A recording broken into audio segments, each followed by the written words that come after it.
यार मेहनत बड़ी करने, मजदूरी बड़ी करने, टाइम भी लाने, अपनियां फैक्ट्रियां भी है ने, कारखाने भी है ने, कारोबार भी अपना है, पैसे आउंदे बेबा ने, लेकिन यार जांदियां दा पता ही नहीं लगता कि पैसे गए कित्थे ने, बरकत ही कोई भी नहीं।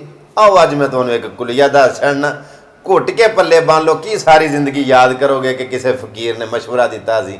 अल्लाह पाक दी ज़ात तुहाडी इज्जत च, तुहाडी उम्र च, तुहाडे रिज़क च बरकत अता फरमाए। कोई चरवाहा सी, बकरियां चारन वाला बकरियां पै चारदा सी, ते साउण भादरों दे दिन सन, गर्मी बेबा सी, ते साह कड्ढण वास्ते ना ये चरवाहा एक बूटे दे थल्ले बह गया।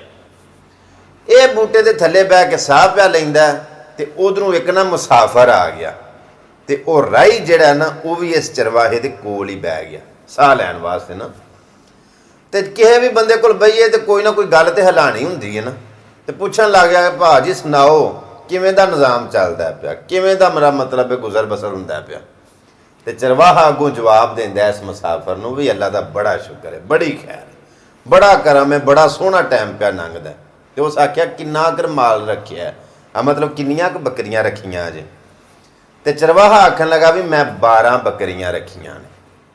वो इनू पुछदा है भी किन्नी कर इन्हां दे विचों बचत हो जाती जे। वो चरवाहा अगों जवाब देंदा है भी महीने दा इन्हां 12 बकरियां दे विचों मैं महीने दा 50,000 रुपया बचाना, वो साल दा 6 लाख रुपया बनता।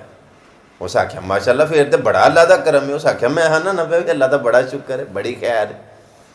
गल्लां पे करदे ने आपस दे विच, ते गल्लां करदियां करदियां ना वो जिहड़ा राही सी ना उन्हें अज बकरियां वाल नज़र मारी, तो बकरियां गिन छड़ियां उसनूं, ते वो बकरियां सन 13।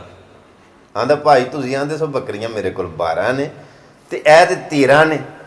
वो जिहड़ा चरवाहा ही हसिया थोड़ा जिहा, ते आंदा भाई तुसीं किते नैब च ते नहीं लगे आ मेरियां बकरियां नूं माल नूं पुछण लग पए हो बड़ी बरीकी दे नाल, तुसीं किते नैब दे मुलाजम ते नहीं।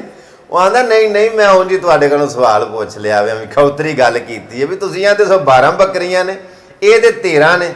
उस आख्या गल सुन, उस आख्या दरअसल गल ये बकरियां वाकई 13 ने, तेनों 13 नज़र पईयां आउंदियां ने क्योंकि है भी 13 ही ने। असल गल ये कि मैं जी ओ बकरी नज़र आउंदी आ पई। उस आख्या आहो। उस आख्या उस बकरी नूं मैं अपने माल दे विच गिनिया ही नहीं, 12 बकरियां अलहदा ने, उस बकरी नूं मैं इन्हां 12 बकरियां च गिनिया ही नहीं। वो 13वीं बकरी वो देंदी है हर साल 2 बच्चे, भावें लेली लेला देवे ते भावें दोवें ही लेले देवे, जो भी उन्हां दे विचों एक घर छड़ना मैं कुर्बानी, ते एक मैं सदका कर छड़ना, खरात कर छड़ना, अल्लाह दी राह विच कढ छड़ना। वो हर साल 2 ही देंदी। ते मैं उस जिहड़ी 13वीं बकरी है ना उन्होंने इन्हां दे विच शामिल ही नहीं करदा। मैं समझना कि इन्हां 12 बकरियां दे विचों भी जो मैनूं आमदन जो भी बचत हुंदी है ना उहदा सबब वो 13वीं बकरी। समझ आ गई जी मेरी गल दी? आ कोई नुकते दा पॉइंट दा कोई पता लगा जी मैं केड़ा बोल छड़िया?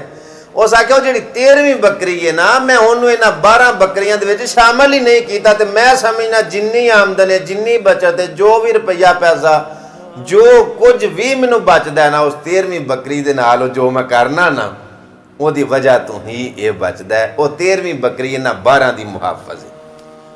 तुसीं आंदे हो साडे कोल पैसे बेबा ने, लखां ने, हज़ारां ने या करोड़ां ने, जिन्ने भी ने यार, तुसीं आंदे हो बचदा कुछ भी नहीं, समझ नहीं आउंदी, बरकत कोई नहीं। बरकत किवें होवे?